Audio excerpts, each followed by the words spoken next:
कहते हैं एक बार जो दिल्ली में बस जाता है, दिल्ली उसे अपने दिल में बसा लेती है। आप दिल्ली वासी इस बात को अच्छे तरीके से समझते और महसूस करते होंगे। बहुत स्वागत है आप सभी का हमारे खास शो राजनीति में। मैं हूं जब्बार खान। मौजूदा वक्त में समाजवादी पार्टी की सांसद इकरा हसन की शोहरत और चर्चा पूरे देश में है। हर कोई उनका कायल दिख रहा है, यहां तक कि देश के प्रधानमंत्री और देश के राष्ट्रपति भी।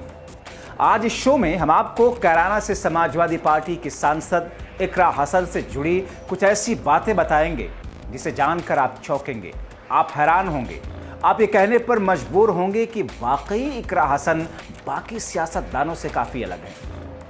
इकरा की सोच, उनका अंदाज, उनकी पार्टी में भी उनको बाकी नेताओं से अलग खड़ा करता है। कैराना से सपा सांसद इकरा हसन में कुछ तो बात खास है जिसे प्रभावित होकर के हर कोई उनकी तारीफ कर रहा है।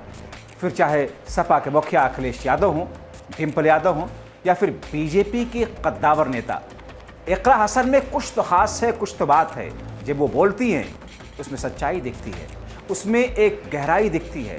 समाज, सियासत, शिक्षा, विकास के मुद्दे पर इकरा जब बोलती है तो विरोधी भी उन्हें सुनते हैं, फिर चाहे वो संसद हो या फिर सड़क।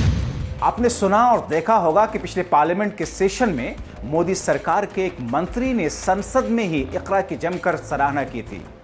आज हम आपको इकरा से दिल्ली का कनेक्शन और दिल्ली से दूरी की वो बात बताएंगे जिससे आप सब अभी तक अनजान होंगे।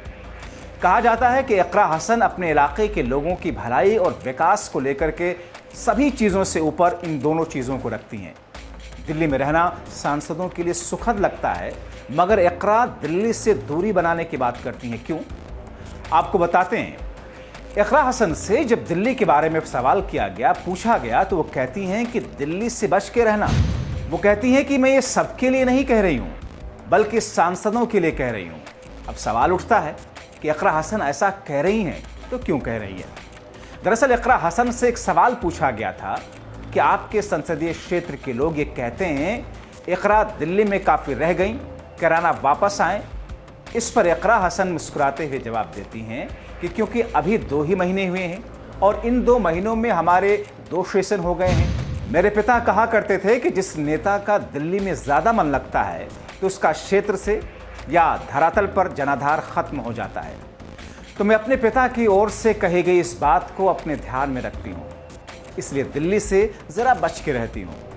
इकरा डंके की चोट पर कहती हैं कि मुझे हिंदू मुस्लिम सभी लोगों के लिए विकास करना है, सारी जाति और धर्म में बिना किसी भेदभाव के विकास करना है, क्योंकि मुझे सभी जातियों और धर्म के लोगों ने वोट किया है। मैं सिर्फ मुस्लिम वोट के दम पर नहीं जीती हूँ।